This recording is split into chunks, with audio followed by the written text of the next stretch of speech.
The people who are involved in complex hedges in the silver market, I think are going to get massacred.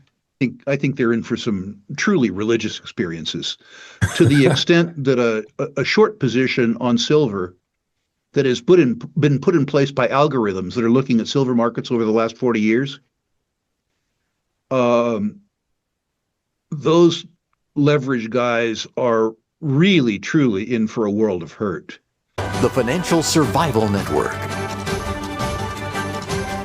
Now more than ever. Rick Rule, From May to Now, a $10 move that changed everything. Back in May, silver sat around $32 an ounce. I said at the time, not as a recommendation, but as an observation, that the setup looked combustible. 4 months later, here we are, watching silver break $42. That's a $10 move in less than a summer. And the move just started.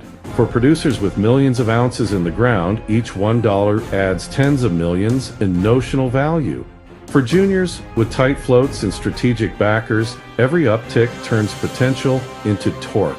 It's the vindication phase, not because I told anyone to buy, but because I positioned myself for what looked inevitable. Silver isn't just another commodity. It's a hybrid, monetary, industrial, emotional. That's why when shorts pile in, they underestimate the asymmetric risk. Once silver cleared $38-40, the trap snapped shut. Every 0.25 move forces call writers to buy. Every $1 up erases short gains. And when momentum traders smell blood, the chart itself becomes a weapon. That's what Rick meant by a religious experience. Silver is money, but it's also the most critical industrial metal in the energy transition. Solar panels, EVs, electronics, defense all rely on it. There are no easy substitutes. That's why demand rises even when prices spike, and why supply struggles to keep up. The market is small.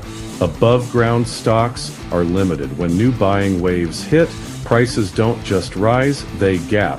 That's why silver squeezes are so violent compared to gold. It's built into the DNA of the metal.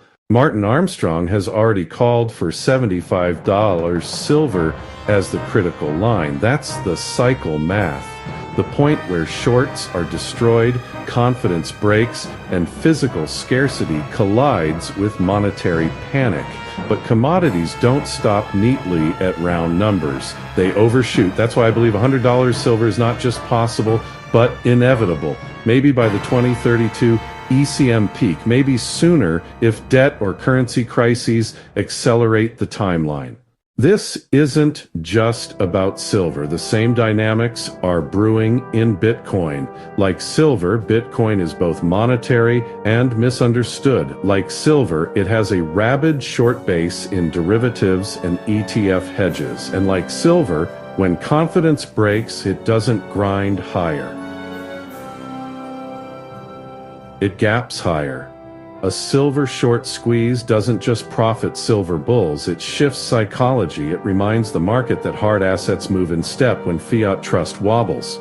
The pain inflicted on silver shorts will bleed into crypto markets, forcing Bitcoin shorts into the same kind of religious experience. The bitter irony, I saw this coming a decade ago. Many of us did. Silver wasn't just a shiny relic. It was a critical industrial metal and a monetary barometer. But governments ignored it. Bureaucrats don't act until disaster hits. They waited until supply chains broke, deficits ballooned, and geopolitical risk surged.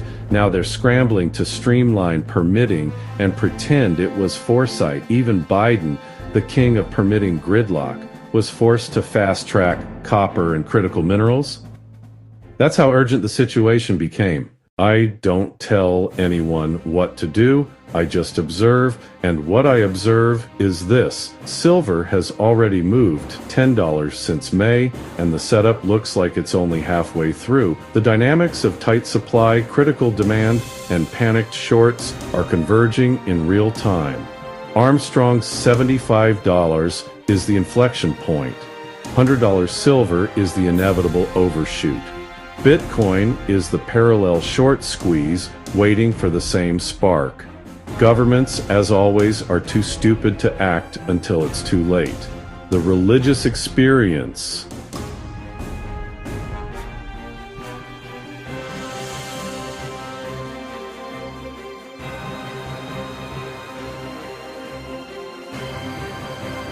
Twist isn't coming, it's already here, and if my observation is right, this is only the beginning. I am playing this move. Nothing here is investment advice. These are my personal observations and positions.